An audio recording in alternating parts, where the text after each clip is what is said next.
6 चरण के मतदान हो जाने के बाद 7वें चरण मतदान के लिए सभी प्रत्याशियों की हलचलें तेज कर दी। इस समय हमारे साथ बांसगांव गठबंधन कांग्रेस और सपा गठबंधन प्रत्याशी सदल जी, आइए जानते हैं उनका क्या कहना है। सदल जी, क्या कहना है? हम तो सबसे पहले आपको बहुत बहुत धन्यवाद देते हैं।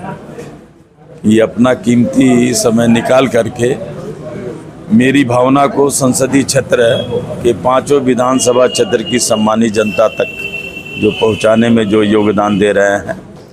रहा सवाल कि इंडिया गठबंधन कांग्रेस पार्टी का जो मुझे प्रत्याशी बनाया गया है, चौथी बार लोकसभा का चुनाव मैं लड़ रहा हूं।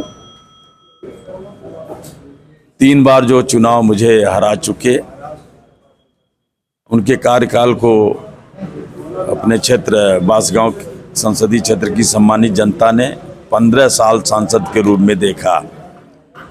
इनकी माता जी को भी 5 साल सांसद के रूप में देखा। इनके अनुज का दूसरा कार्यकाल विधायक के रूप में भी 8 साल बीत चुका।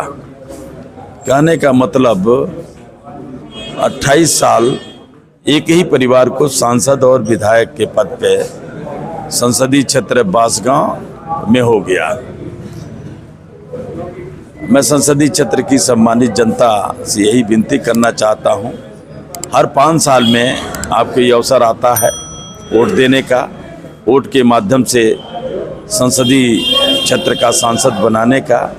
एक ही परिवार के मां और 2 बेटों को आप 28 साल से देखते आ रहे हैं। आपकी कसौटी पर क्षेत्र की समस्याओं के निदान में वो कितनी बार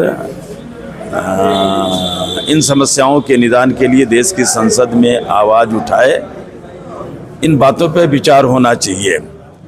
और 28 साल से जो गोला सरजू नदी पे इस पार से उस पार जाने के लिए, उस पार से इस पार आने के लिए, जो 15 साल पहले सरजू नदी पे पुल बन करके, पिलर बन करके तैयार हैं, पुल का स्लैब नहीं ढाला गया, अप्रोच नहीं बना।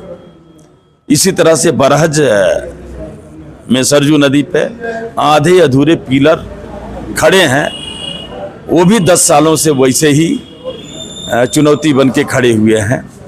धोरियापार शुगर मिल बनने के बाद मात्र 1 बार ही गन्ने की पेराई हो पाई।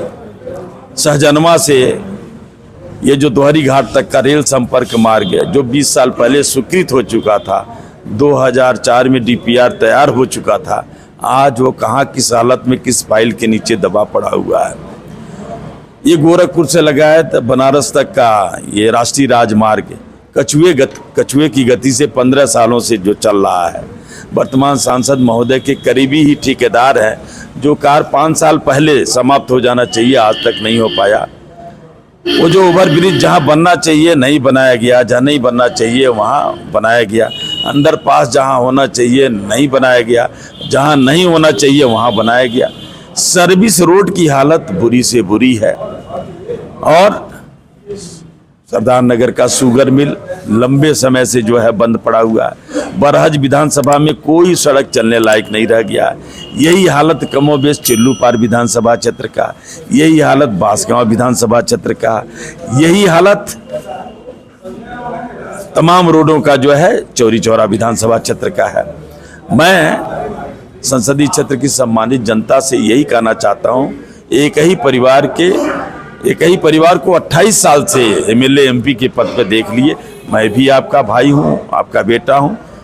मेरी उम्र को देखते हुए 70 साल, एक बार मुझे भी 5 साल के लिए आपका आशीर्वाद मिलना चाहिए, सहयोग मिलना चाहिए। आप परखें, देखें, और मैं आपको भरोसा दिलाना चाहता हूं, आपके आशीर्वाद सहयोग से मैं सांसद बना तो आपके मान सम्मान पहचान में सेंटीमीटर से कमी नहीं आने दूंगा। और जो ये पूर्वांचल की खास तौर से संसदीय क्षेत्र बांसगांव की जो खास तौर से पढ़े लिखे बेरोजगार लोगों की जो समस्याएं हैं, उन समस्याओं के निदान के लिए सदन में पहुंचने के बाद पुरजोर तरीके से आपकी आवाज़ बन करके कि यहाँ पे कोई ऐसे कल कारखाने स्थापित हों जिससे पढ़े लिखे बेरोजगार लोगों को बड़े पैमाने पे रोजगार का अवसर दिया जा सके। ऐसा मैं आप सभी लोगों को आश्वस्त करता हूं।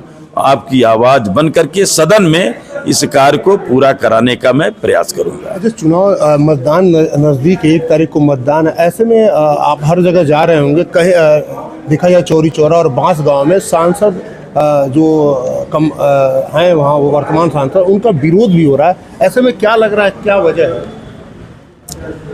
देखिए, विरोध का वजह यह है कि 15 साल से इस बात पे विरोध हो रहा है, 15 साल से इस पद पे रहने के बाद उन्होंने क्षेत्र पे कोई ध्यान नहीं दिया, क्षेत्र की जनता पे कोई ध्यान नहीं दिया, क्षेत्र की समस्याओं पे कोई ध्यान नहीं दिया। ध्यान दिया है तो अपने बिजनेस पे दिया है, अपने कारोबार पे दिया है। हर विधानसभाओं में उनके चुनिंदे 2-4 लोग हैं, वही उन्हीं को सर्वे सर्वा समझते थे कि इन्हीं की बदौलत जो है ये सारा क्षेत्र का वोट मिल जाएगा और पूरे संसदीय क्षेत्र की 5 विधानसभा क्षेत्र की सम्मानित जनता उनकी सच्चाई को जान करके उनसे नफरत करने लगी है। इसी नाते 15 साल का हर चट्टी चौराहे पर उनसे हिसाब किताब मांगा जा रहा है। अच्छा, क्या लग रहा है, कितनी टक्कर आप दे रहे हैं? कोई टक्कर नहीं है और प्रचंड बहुमत के साथ संसदीय क्षेत्र बांसगांव की 5 विधानसभा क्षेत्र की सम्मानित जनता मुझे आशीर्वाद देने जा रही है, वोट देने जा रही है। और इस बार का चुनाव मैं कम, जनता ही मेरा चुनाव सबसे ज्यादा लड़ रही है और मैं धन्यवाद देना चाहता हूं पूरे संसदीय क्षेत्र की सम्मानित जनता का और युवा साथियों का। अच्छा, मतदान, ऐसे में मतदान जैसे 6 चरण का मतदान हो गया, वोट प्रतिशत काफी कम पड़ रहा है, ऐसे में आप क्या लोगों से निवेदन करना चाहते हैं? मैं यही निवेदन करूंगा, वोट, ये मतदान बहुत महत्वपूर्ण मतदान होता है और मतदान होना चाहिए। मैं अपनी संसदीय क्षेत्र की सम्मानित भाइयों से, माताओं बहनों से मैं विनती करूंगा कि पहले मतदान, उसके बाद बाकी घर के सारे काम, मैं यही विनती करूंगा। देखिए, बांसगांव लोकसभा के गठबंधन प्रत्याशी सदस्य साफ साफ कहना, पहले मतदान फिर जलपान। अजीत सिंह, न्यूज़ 24 गोरखपुर।